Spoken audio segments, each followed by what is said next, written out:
this is Mick Foley. This is Harley Race. This is Shelton Benjamin. This is Mr. Wonderful Paul Orndorff. This is the Monster Abyss. And this is Daniel Bryan. This is JBL, and you're watching the MWF. Be there, live.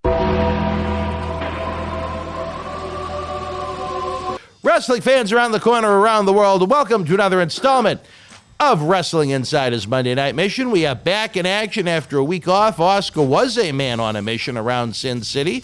We'll get into that. I'm Dan Marty, of course, which means nothing compared to your humble host, the man that nearly blew the roof off of the home of the LA Raiders this past Monday night in one of the classic Monday night football games of the era.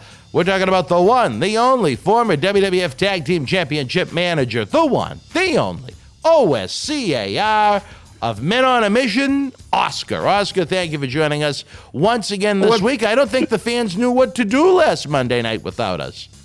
Oh, man. First of all, okay, tell me, all about, first of all, I'm sorry, I owe you an apology. You, the CAC, and anybody else that was looking to see me this past weekend in Vegas. It was crazy. I mean, for those that don't know, I just dropped the album. For whatever reason, the record company decided to come to Vegas on the same weekend as CAC. And when I tell you that these people monopolized my time morning, noon, and night, that's not even an exaggeration. I couldn't even get a way to come over to the Gold Coast for a few minutes. Well, you're going to be heartbroken to know, Oscar, that the buffet is shut down for now. You know what? I'm not. All the buffets are shut down. We went to the one at the Wynn that was very pricey, but pretty good.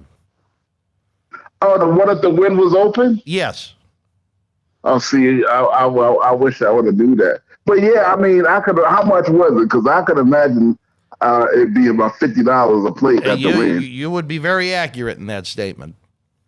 Yeah, I could imagine. It was not the $9.99 lunch. I could imagine it being. But I know that they had some spectacular food, though, didn't they? Oh, very good, very good. I'll say this. And I'm a very picky eater, as I think you may have picked up on over the years. But for what they did have that I enjoyed, it was of outstanding quality. Yeah, no, I would imagine it is. I mean, you talking the Wynn. Yeah. The Wynn is a top-notch establishment. Yeah. No, it was very good, very good. So yeah, I can't complain about that. I tried, I'll tell you this.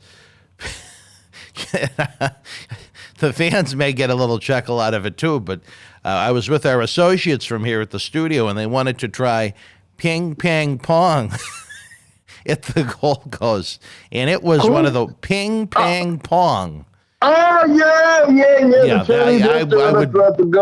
I would not recommend ping, pang, pong. It was like dog shit served on a plate, but, I guess some people like it, But we had Fridays several times, believe it or not. Yeah. I was gonna say, wasn't TGI Fridays open? Fridays was rocking, baby.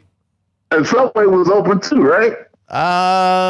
Yes, because I know when we were doing some of the interviews, some of our helpers enjoyed a Subway sandwich. Lou and Fan. All right. Did anybody ask about me? Well, Lou and Fan were very disappointed they didn't get to see Lou and Fan. No, it was a different experience. I didn't get to take in as much of the CAC activities where we did so many interviews upstairs. Mm-hmm. I didn't go to either one of the independent wrestling events like I normally do. I really didn't go to the nostalgia room. Like I went in, my God, maybe not even 5 minutes the one time I went in there because I like to have the T-shirt once a year for my collection. But other than that, I didn't even wander around there. I had such little time because Monday, Tuesday, Wednesday, Thursday, we were booked all day doing the different interviews and so on and so forth. Plus the awards, but we went to the awards banquets, obviously. But didn't have a chance to take in much of anything else. I'll say this, more than anything, I was so happy to see that old rascal from Rolla, Missouri. They wrote him off literally, as if his passing was imminent. Carl Lauer, and now he's back on the executive board of directors for the CAC. Yeah, Lauer, yeah. He had a new lady friend with him. He was doing pretty good for himself. I was thrilled, very happy to see him. You know who I look forward to seeing every year? I was trying to see if he was there, Rock Riddle. I don't remember seeing him this year. There were a lot of missing faces. There were a lot of missing faces. I hope he's still with us. Well, I don't know. I don't think I think they would have announced he's not with us, but there were so many. Okay. There were so many people that have passed since the last reunion. They didn't have time to do the video, the video tribute that they usually do of everyone that had left us. So I was. Now did B. Brian Blair make it? He was in rough shape. He was in a wheelchair, but he gutted it out. I give him credit where credit is due. Okay. They were very nice and accommodating to us this year. They let us in nice and early to set up all the equipment before the two banquets, so it was nice and relaxed. And I even saved you a chair when I still thought you and Mimi were coming. But we had a great time. Yeah. Really enjoyed ourselves. We sat with the Ellerings. Paul Ellering, he received the award for himself in the Legion of Doom, which was nice. So it was a good time. It was a good time. I'm glad we went. I don't want to break your heart, Oscar, but there is rumblings that next year the reunion may not be at the Gold Coast. Oh, where's it going? It may be at the sister property, the Orleans. Oh, Jesus Christ! Well, it's a much more modern facility, even if it is a sister property. I think it's a step up. It's got to be, right? Yeah. It's just to get, just like the Gold Coast, you'd have to get on that little shuttle bus to get to the Strip, which is fine. I had no problem with that. No. But I think the Orleans is better. I think it is. I checked it out online, and that's not official, folks. Please don't take that as if I'm saying next year's reunion is going to be at the Orleans. But I was told by someone in the know that the executive board was going to have a meeting with, because they own both properties, with them to see what would be the better fit. The only thing is, I think the Orleans might be a little more pricier, but sometimes you got to pay a little bit more for quality. You know what I mean? Well, I think it's time that the Orleans is a step up. It ain't 10 steps up, but it's a step up, and if it's a little bit more money, I think it'll be worth it. Well, the thing is, you don't want to price out too many of the old timers. I think that's a big concern. No, but I don't. But it's a sister property, so it's a little bit more. It's not that much more where people cannot afford it. If you're talking maybe $10 a night more, okay. I think it's about. I think it's going to be about that. And then plus, CAC gets a deal anyway. So think of the money that the CAC brings into whatever property that it goes to. I mean, I think even though it wasn't set up for full capacity, I believe of the 500 seats they had open, I think it was I don't know if everybody that bought a ticket attended, but I think it was at 86% capacity. So that was pretty good. That's good. Yeah, that's really good. Yeah, especially during these times. Yeah. But so, I mean, B. Brian Blair in a wheelchair, I could feel that because I had an electric scooter the whole time I was in Vegas. Because the hotel where I stayed at was huge. If I didn't have an electric scooter, I'd have wound up going home. Because there was no way that I could walk from the front desk to my room even. What hotel were you at? The Aria. Oh, well, we walked by it a few times, yeah. We waved. You waved? Yeah, you should have stopped by. But the Aria, beautiful property, but everything was a mile walk. And speaking of a mile walk, that situation at Allegiant Stadium, I mean, it was good and bad. And by bad, okay, this is what they do. Let's hear it. All right. You take a taxi, and then they don't bring you in front of the stadium because it's too many people. Mm-hmm. They bring you down at the bottom of this bridge. And the bridge was a quarter of a mile walk. Oh, my God. Were you There able was to get no your way, scooter? and no, I couldn't bring my scooter. They said there's not going to be no place for your scooters. We wound up leaving it at the hotel, which I got pissed off because there were people there with scooters. I'm like, y'all, this is some BS. But I get to that, the other thing with the scooter in a minute, because that was another ordeal. All right, so we get to the bridge. Now, there was no way I was walking it, but they did have this cart that they was for the handicap that they were running back and forth that brought you to the front of the stadium. So that was cool. So I get to the front of the stadium and I'm waiting for the rest of my party to get there. I sat on this like rock thing that you could sit on, Yeah. but I wound up sliding off the rock and falling. You fell off of a rock onto the I ground? fell off of a rock on the ground. Oscar, what the hell are you doing? And it took like 3 people to lift my big ass up. Oh, my God. You And fell so off the of a rock. paramedics came and cleaned up my cuts because I cut up my knee, I cut up my elbow. You got a little color. Yeah, I got a little. Yep, exactly. I got some color. And so finally, they got me a wheelchair, and the wheelchair took me in, and I'm glad of that because it was literally a mile walk from the entrance that I went in to the entrance where my seats were. Jeez. They were clear on the other side of the stadium, but thank God I had a guy in a wheelchair with a good attitude.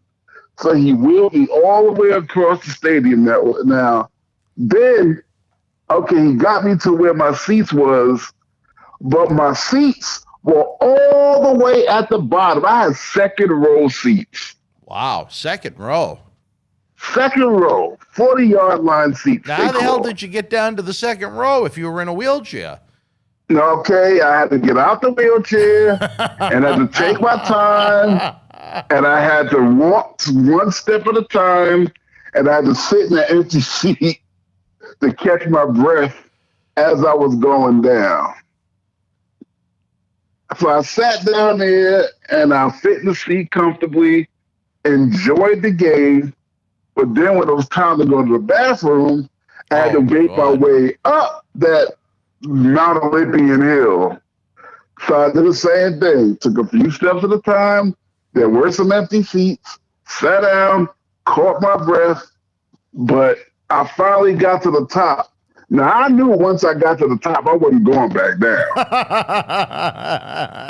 They didn't have any kind of handicap seating at like the entranceway, like they did at No. What they did have was when you have these kind of seats, you're in a VIP area. Oh, okay. And in the VIP area, right around where the food court and stuff is, they have couches and lounge seats and big seats and big screen TVs, and even the curtain comes apart where you can watch the TV and you can watch the game in comfort.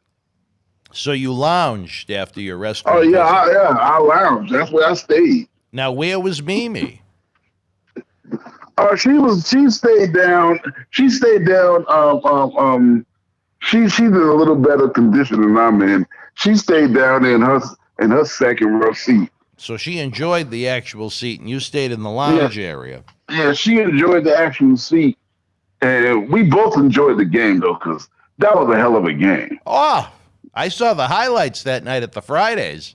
I said Oscar had a hell of a time for himself. Oh yeah, that was a game. Well, I'm glad you enjoyed it. What else were you doing when you were in Sin City with these music producers? Well, I was in Sin City. I was actually, I spent 3 days cutting a video for one of the songs from the album. So, whereabouts? I cut the parts where I was actually rapping for the video. I cut those on a bridge that was adjacent to my hotel and the Strip. Okay. And then the last day, I went to about 5 different locations. I went to the Mirage, Caesar's Palace, and back to Legion Stadium to cut something there. So yeah, I cut something in a few places. Now, were you able to use your scooter? Nah, No. but we had this luxury Mercedes van Oh, okay. that took us around. So there was not too much. See, at least you had a little walk. space. Right. All right. Well, we'll take that when we can get it. Well, I'm glad you had a good time overall. When did you? And I know when you left Las Vegas, you didn't go back to Indiana. You went to your new abode. Yeah, I went straight here to Atlanta, and this place is amazing. This place is, I mean, it's an apartment, but it's big as a house. It's got, let's see, 2 bedrooms, really 3 bedrooms, because there's a room that has a pool table and a sitting area for when you have people over. Wow. A gigantic living room, a nice sized kitchen, 1.5 baths, a nice backyard, a nice front yard, and a landlady who is fabulous. Now, how many apartments are in this place, Oscar? There's one, and then there's another one that another girl stay in. Oh, so just 2. Right, and then the landlady's in the main house. So no room for me. Yeah, actually, yeah, it is. There's plenty of room What am I for you. going to do? Sleep on the pool table? No, I told you it's 3 bedrooms. I thought your mother-in-law was living with you. No, she's not coming. She's going to my brother-in-law's house. Where is he? Down the street. Oh. Hey, wait a minute, all but right, the that thing worked is, out all right. even if she was here, there's still room for you. Well, all right. I look forward to seeing it next time I'm in Hotlanta. No, well, yeah, you definitely got to come. You let me know. We're gonna put a big spread on. All right, I'm looking forward to it. It's been a minute since I've been down there in Atlanta, GA. One of my favorite cities, always a nice place to visit. As you know, the climate's pretty good just about year round. Yeah, it was a rainy day today. Well, I'm sorry, I'm not the weatherman. We lost Willard Scott in between now and our last episode, so rest in peace, Willard, from the Today Show. Oh, Willis Scott died? Willard Scott took the 3 count. Oh, I didn't know that. Yeah. Wow, Willis Scott is a weather institution. A legend, if you will, when it comes to Yeah, the a world of legend. weather. When you think of Exactly. those morning shows, you think of Willard Scott. You think of Willis Scott, and then you think of Al Roker, the black guy. Yeah, and both on NBC too. Isn't that Both on funny? NBC. Well, I just, as far as the CAC itself goes, Oscar, it was, as usual, there cannot be nights without controversy, I guess. Alundra Blayze, Madusa, certainly pissed off a few people with her speech. For whatever reason. What did she say? She upset J.J. Dillon's daughter quite a bit. I guess J.J. is, at his age, he's not in 100% capacity, and she took the same shot at him over and over and over, at least 3 or 4 times. Saying what? How she was released. Another one of those idiots that thinks, oh, you know what? Vince loves me, but talent relations went to Vince and said, you know what, Vince, they're gone. And Vince just said, okay, let me listen to you. You're the boss. I have never understood that train of philosophy that these talents truly believe. So wait, Go ahead. She got an award? She got an award? Yes, the main event one. She went on last, believe it or not. Wait, for being Alundra Blayze? Yep. You gotta be kidding me. Nope.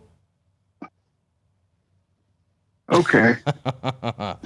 So she took that same shot at JJ over and over again about how she was released. Again, Vince loved me, but, talent relations went to Vince and told Vince to get rid of me. And, do you honestly think that's ever really happened? That Vince said, geez, I love this person and I want to keep them, but talent relations said, no, you get rid of them. No. Yeah, no, I agree no, with you no. wholeheartedly. Talk about the lack of common sense or just wanting to kiss his ass, one or the other. And then she took some shots at Kevin Sullivan about her being upset about how she was booked in WCW during the years that Vince Russo was in charge of the booking. So I guess she has a very selective memory or creative memory, or she does have a CTE issues. You know that to be fact? Yes, she told me. Oh, well, she's writing a book, so let's see how good the memory is. Yeah, no, she has CTE issues from wrestling, but she also was driving monster trucks. Yeah, I'm sure that didn't help. So that didn't help. But she told me, she got CTE issues. Yeah, well, everybody in wrestling was against women, and everybody in monster truck driving was against women, and you'll see it when she said? Yeah, you'll see it. Oh, when she said that? Yeah, we're going to have it available over the next week or two on the YouTube channel for you to check out if you're so inclined. And then, Rob. No, I am inclined because on the show after, I can definitely count on it. You can comment on it because I don't know about everything, but I can pinpoint some things that are true and probably untrue. Well, yeah, you guys were there at the same time, almost the identical time frame, so it'll be, I think you were there a few more months before her, and I think she was there a couple of months after you, so just about the same time frame, if nothing else. But no, during that time, Vince made every decision there was to make. So if they came to Vince and said anything about anybody, it was going to go on one ear and out the other. Well, he would have to see it for himself. JJ was just carrying out his marching orders, I'm sure. Yeah, that's basically. Was he there this year? Yes, he was, and his daughter was not happy at all that she kept saying it. Like I said, 3, if not 4 times, I believe. What does daughter have to say? I only heard it secondhand through Kevin Sullivan, but I guess pretty upset is the way to describe it, to the point she wanted to say something. So, well, can you blame her? And then just some of the things she said about Kevin, I thought were a little uncalled for at a ceremony like that. Whether they be true, untrue, or somewhere in between not only his booking, but a scandalous tour of Singapore, apparently, where instead of 1 ring, they brought 4, so they would have a total of 16 poles, you know what I mean? Yeah. And inside of those poles, they apparently smuggled in a lot of cocaine back into the country, so Kevin wasn't exactly happy about that being shared at the dinner. In WCW? I think it was an indie.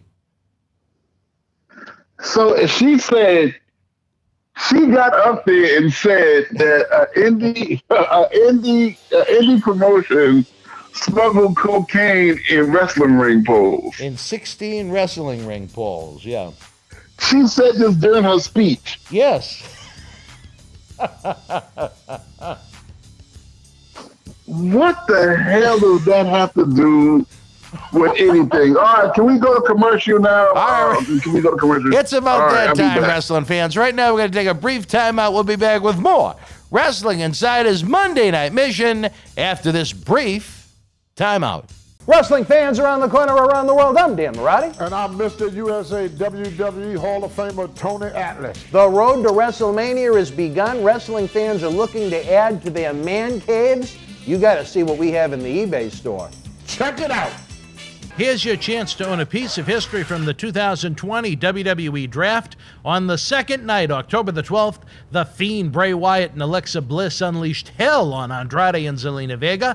This limited edition 11x14 collector's poster is number 26 of only 50 made, personally signed by both The Fiend and Alexa Bliss, direct from friends at WWE. Comes with certificate of authenticity hologram on the poster itself, suitable for framing. You'll also receive a bonus autographed mystery photo and an on-air shout-out as our thanks to you. Get this ultra-rare autographed Fiend and Alexa Bliss poster now. Tickets are on sale now for our 20th anniversary Back to the 80s and 90s WrestleFest Birthday Bash, Saturday, November the 13th at Memorial Hall in Melrose, Massachusetts. The World Wrestling Federation was live at the Springfield Civic Center in Springfield, Massachusetts, Saturday, September the 20th, 1980. In the opening contest, Rene Goulet and Rick McGraw drew Johnny Rodz and Jose Estrada. Tony Gurria beat Baron Mikel Cicluna. Pedro Morales with the win over WWF Tag Team Champion Alpha. In the main event, WWF World Champion Bob Backlund retained the title over the Hangman. Hulk Hogan defeated Gorilla Monsoon. Andre the Giant victorious over WWF Intercontinental Champion Ken Patera via countout, and Rick Martel beat WWF Tag Team Champion Sika. If you were in Springfield Live, share your memories in the comment section below. Use the links in the description box to keep Wrestling Legends working in our eBay store and on our world-renowned Patreon streaming service so we can bring you more interactive superstar shoot interviews to relive the good old days of professional wrestling. Check it out. Boston Wrestling Sports in the MWF explodes into a new year with professional wrestling content galore and need you to join our family. Every Tuesday night at 10 p.m. after our Monday Night Raw review, it's Wrestling Insiders at your house with WWE Hall of Famer Mr. USA Tony Atlas. Wednesday nights at 10 p.m. after NXT and AEW, join rotating legends on Wrestling Insiders Special Edition. Every Thursday night at 10 p.m. after our NXT and Dynamite review, it's Marty Jannetty's no-holds-barred sex, drugs, and rock and roll journey on Wrestling Insiders Party with Marty. Friday night after SmackDown, don't miss John Cena Sr.'s Wrestling Insiders Fabulous Fridays. Plus, look for classic clips, history videos, bonus live episodes, pay-per-view watch-alongs, and more. For less than a cup of coffee at Starbucks, get early ad-free access to our Wrestling Insider talk shows, our acclaimed studio shoot interview DVD library, and help keep wrestling legends working during the worst of times. Join our growing family at patreon.com/Boston Wrestling. Wrestling fans, especially here in the Boston area, we want to thank our great friends at Red Rose for their support for all of our charitable endeavors and programming efforts. Red Rose is 2 years young and extremely thankful for all the support they've had from our neighbors here in Melrose and beyond for an amazing first 2 years. Red Rose thanks Melrose and all of the first responders who have fought the good fight and have never given up hope during these unprecedented times. We did it together. Follow Red Rose on Facebook for their anniversary special, facebook.com/Red Rose Melrose. You'll be glad you did. Open until 2 a.m. Red Rose will give you fresh, piping hot, mouth-watering food that'll put an ear-to-ear smile on even the toughest critic's face. Check out their full menu online at redrosema.com or give them a call, 781-620-1889. Wrestling fans around the corner, around the world, WWE Monday Night Raw has come to an end, but we're just getting started here on Wrestling Insider's Monday Night Mission. I'm Dan Maradi, along with your host, the one and the only, former WWF Tag Team Championship manager, the one, the only, the guiding light of men on a mission, Oscar. Oscar, a pleasure to have you back as we continue to discuss our great Vegas adventures. Yeah, I mean, it was an adventure, so I can tell y'all that. Did you see any of Reese's Pieces? I didn't have time to see nobody, so if they was around, I missed them all. You missed the Pieces. Well, missed them. I just hope you're going to be able to join us next year at the Cauliflower. It was not the same without you. As I noted, I did enjoy sitting with the Ellerings, Paul and Joan. Paul Ellering, of course, the WWE Hall of Fame manager of Hawk and Animal, the Legion of Doom. Paul and I did a promotional piece for his book about the Iditarod race he's competed in probably 15 years ago. So we had a really nice time catching up. It was the first time I had a chance to meet his lovely wife. Very nice. So, that was a nice memory to take home with you. It's not often that a WWE Hall of Famer asks you to have their picture taken with you, which I thought was kind of odd and unique, but, kind of fun at the same time. But nice people. Of course, after the dinner was done, I had to dash. We had, this year, I think you'll be impressed, Oscar, instead of just one camera like we usually had, we had 2 video cameras and 1 still camera. So we brought home a lot of great stuff from the Vegas adventure to share with the fans in the coming weeks once we get caught up on things back here at the studio. We did some great interviews. We had on Monday, D'Lo Brown was with us. On Tuesday, Greg the Hammer Valentine was going to be slated to be with us as he lives out there now. But guess what happened to Oscar? What happened? He found out that his ex-wife, Alundra Blayze, was going to be there, and he decided to just no-show. Not even a text or a phone call. So guess who's on my shit? Guess who's on my shit list? Okay, all right. Why? I mean, what's the problem? Well, he no-showed without calling or telling us. No. I'm saying Alundra Blayze was coming. He didn't come. Why? Well, because they were former spouses, I guess. I'm not. Okay.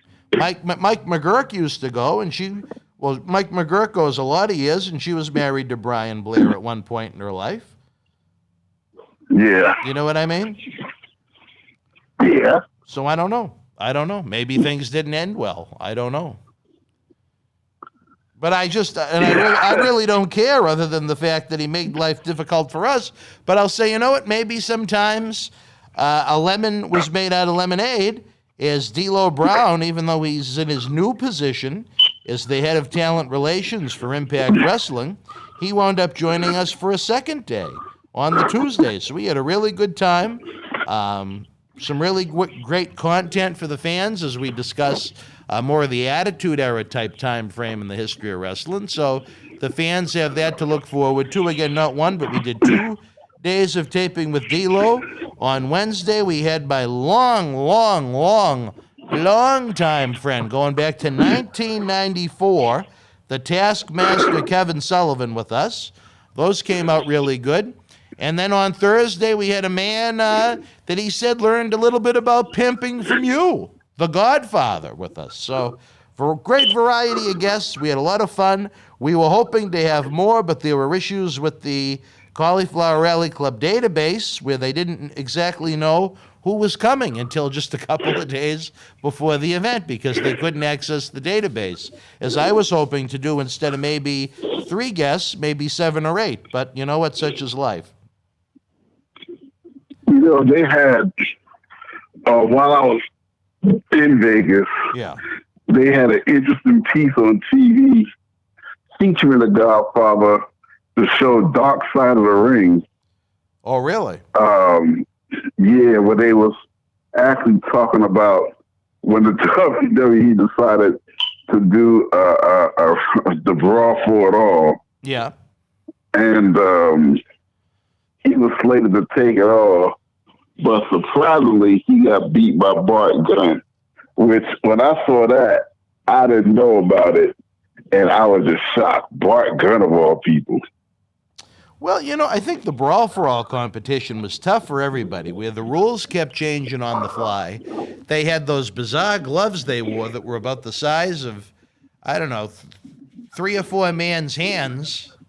It wasn't, I don't know what you'd call it. It wasn't MMA. It wasn't boxing. It was the Brawl for All. I don't know.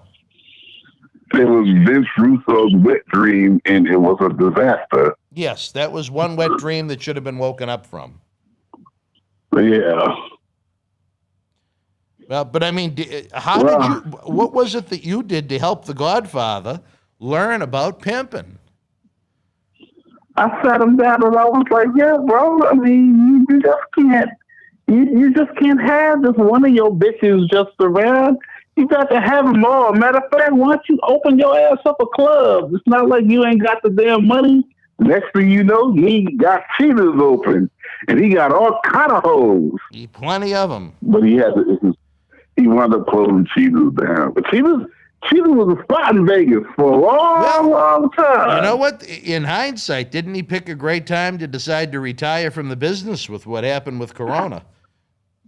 Yeah, well, I mean, that was gonna wind up getting shut down anyway, so you can't blame him. He's living the good life. We had a lot of fun. I hope the fans enjoy the interview we have with Godfather. We really, we didn't just barely scratch the surface of his career. We didn't even talk about Godfather. We were talking about his early years as Papa Shango in the WWF. So it was a lot of fun. More great footage for the fans to look forward to as part of our Paul Bearer Holiday Headlocks Toy Drive efforts this year.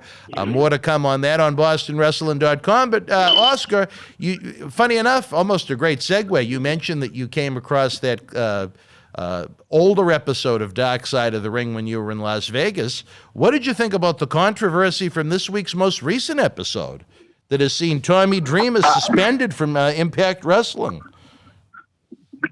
Yeah, no, I just read about that where there was an incident with some girls or stewardesses on a plane with Scott Hall.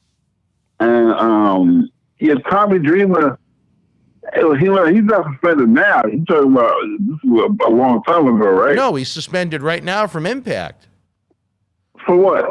Because of the comments that he made about Ric Flair on the documentary, almost defending him. Okay, yeah, I didn't say that. What did he say? Just basically, he's never seen anything, Ric Flair do anything illegal or inappropriate in his presence. Life was different back then. If he was to do something like that now, it would be 1,000% wrong. And, my thing is, if I was Impact, I would ask to see the unedited video before I would decide to suspend Tommy Dreamer, because you know what, you can manipulate footage in just about any way you want to in the editing process. You know that. If you want to put enough time in editing, time and effort into anything. Yeah, a lot of things, especially in the video world, are taken out of context according to whatever they think the impact is going to be on an audience. It ain't right. It ain't fair. It's BS. Well, so I only hope that, that if whatever Impact decides to do with Tommy Dreamer, that they do at least try and attempt to get their hands on the unedited footage of what the man said and then make a fair decision based on that. That's just my opinion. Well, Tommy Dreamer is a talented worker, booker, or whatever. So I doubt he cares too much because he's going to land on his feet anyway. Well, you know how sensitive the world is nowadays about a lot of things. Hopefully. It is. No, you're right. No, I can't. I cannot disagree with you there. It is too much. Do you think now that, Ric Flair's auto car commercial has been suspended, I believe, do you think that it's going to cost Ric Flair a chance to go to a company like AEW? No. Really? I mean, yeah, you got to ask yourself, why would it? One company have an issue with whatever. Well, he was accused of attacking a woman in his robe naked on the plane. Okay, when was this? It was May of 2002. Okay. This 2021. Seriously,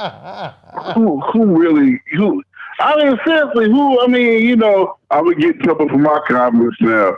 But people just, I don't know.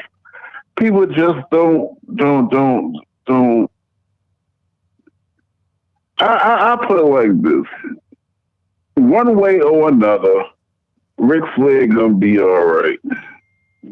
Well, Would you like to see a copy of the program? I can try and send you a link to it later on if you like.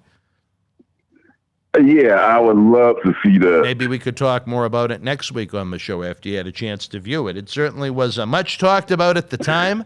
There was so many, beyond what happened with Ric Flair, there were incidents with X-Pac and Goldust and Bradshaw and the Brock Lesnar and Kurt Hennig wrestling match that took place up against the emergency exit door. It was quite the flight, so to speak.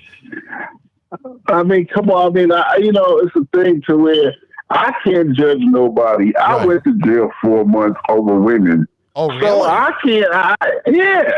Over women? What do you mean? Allegations that I did this and I did that and I did the other thing, so I wound up getting locked up for 4 months.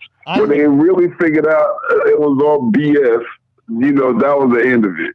Untrue allegations. Right. All right. Well, see, I didn't even know that. I learned something new today.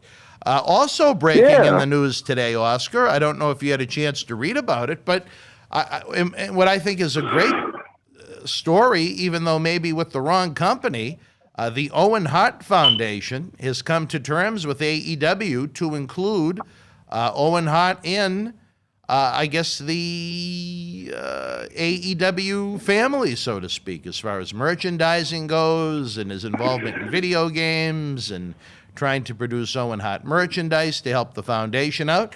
I think it's great that Owen Hart is back in the world of professional wrestling in some way, shape, or form. I just think it's disappointing that, in some way, shape, or form, it couldn't have happened with WWE. Yeah, now, you have never said nothing better. That is really disappointing, and I am saddened, really, that it had to come to that, because Owen Hart gave his heart, blood, and soul, and his life literally, to WWE. So for another company to have to step up and pick up the slack on that ordeal, I think that's really that just ain't cool. But on the flip side, I'm glad that they did it. And it just shows, it shows the character of the people that run that company and who write for that company, who have the ideas and the decision makers. And my hat is off to the Khans, because Owen Hart means a lot to me. Yes. Owen Hart means a lot to me. That was my running buddy. That was my mentor, him and Brett. I mean, so, and it's just, he was a jokester. And by the way, Brett, I know it was Owen that put that shaving cream on me during that European trip when I was asleep. And I know you know what happened, so don't think I just don't know. But anyway. Well, you know what? Yeah, I think it's reach out to your buddy Brett and tell him we need him Saturday night, November the 13th, when we go back to the 90s. He'd be the perfect centerpiece. I know he and Paul Bearer were very friendly. See if he'd like to come in. I certainly will get on that. I will ask and see. I will ask and see what he say. Yeah, the worst he can say is no. Yeah, no, the worst he could say is no. But you know what? If he's not doing nothing, if he's not doing nothing, he'll do it. If he don't have nothing else going on. Well, you know what? I know it would be an expensive endeavor, and I know he's a busy man with a busy schedule, but you know what? If he'd like to join us, I think he has one of the great wrestling books of all time. I know the fans always love meeting and interacting with him because WWE puts out so much Bret Hart merchandise. I always hate to throw names out there when we don't have deals with them, but I'd say this. I'd put the invite out to Brett if he'd like to join us for such a great cause like the Paul Bearer Holiday Headlocks Toy Drive. Well, Brett told us a long time ago, we asked him to come to Tennessee, and he said, all you got to do is give me a plane ticket and a warm bed to sleep in, and I'm there for you guys. Well, and that meant a lot to me. So, he might step up and do it. You have his number? I can dig it up. I can get it. Well, let's see if we can make it happen. Let's blow the roof off of Memorial Hall with the Hitman. Yeah, and Piggott would have nothing to say. Well, maybe, well, you know, well, I'm going to bite my tongue on that one, but, you know. What were you going to say? Set Piggott up with Brett? I ain't coming. I won't even call him because you two nuts and a half. I think Brett would want to stay in Calgary than deal with that. Yeah, he would want to stay in Calgary, and I would want him to stay in Calgary. Hell wrong with you. Well, you mentioned he wanted a plane ticket and a warm bed. Maybe. Well, I don't know. Shut up! See, you about to blow the deal just like that. Shut your mouth. Well, it's amazing how close we're getting to Oscar. We're more than halfway through. We're about 2/3 of the way through September today. Then we have October, and then the big one, Saturday night, November the 13th. It is closing in on us. It's scary how close it's starting to get, but, you know, we're lining up a great night of action, great night of superstars. More announcements are coming your way, fans.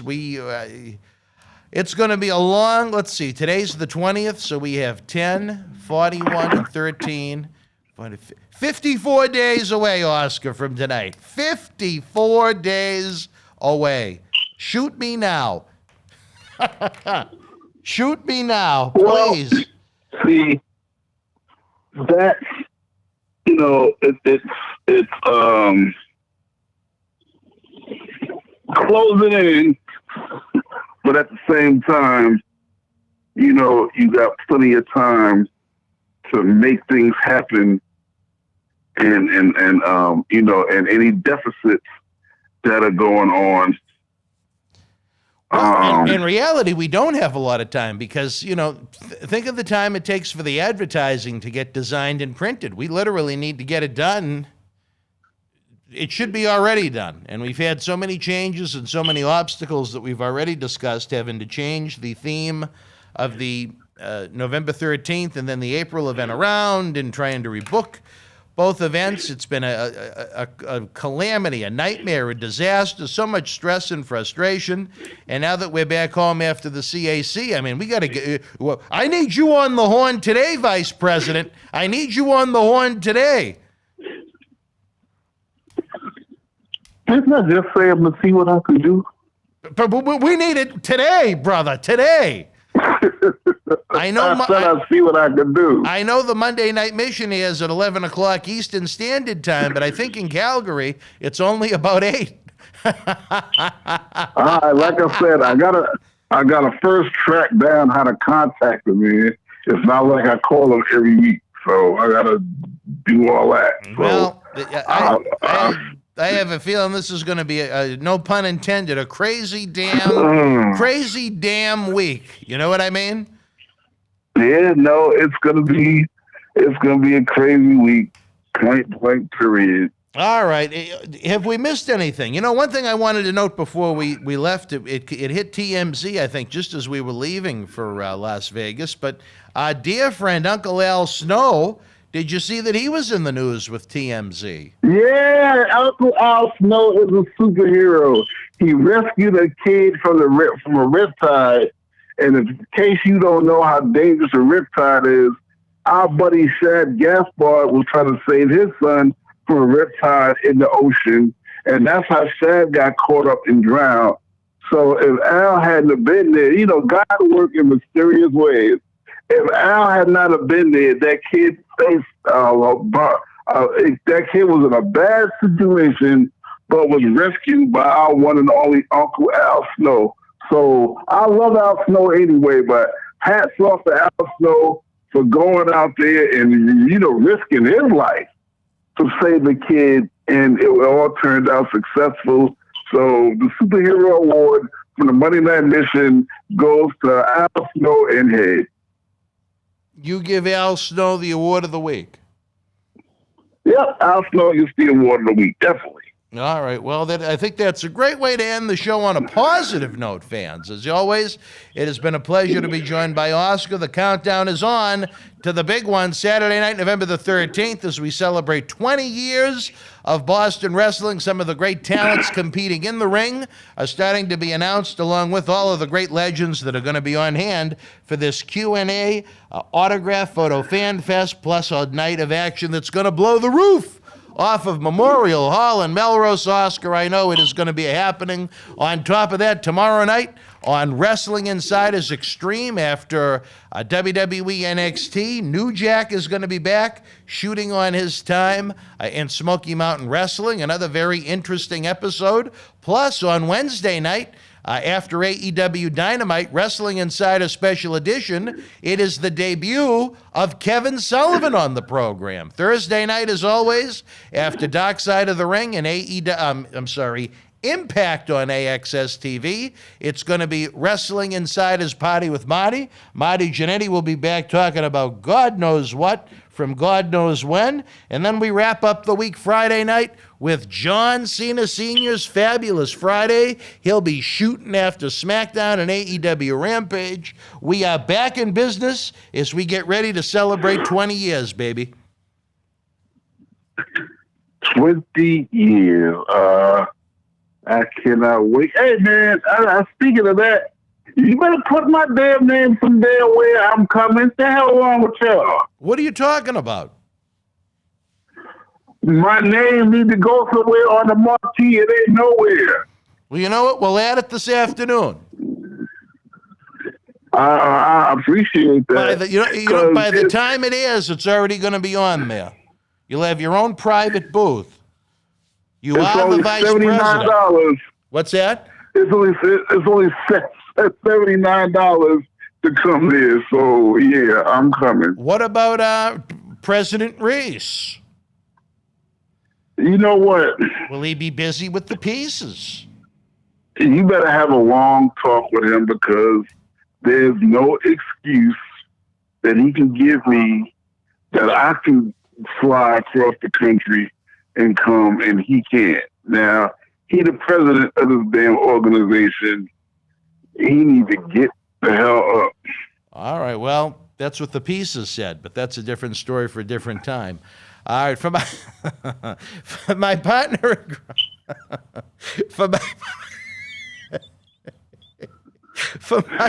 you stop it. For my partner in crime, Oscar. Okay, go ahead. Get off before you go somewhere. Get off the air, because the Bostonian, is that a good hotel?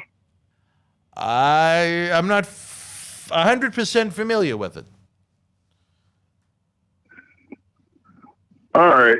Yeah, I got to figure this because your hotel prices are off the blowing the roof. Yeah, no kidding. For about blowing the roof off of Memorial Hall. All right, well, we'll talk about that, Oscar. We're running out of time here, folks. Thank you for joining us.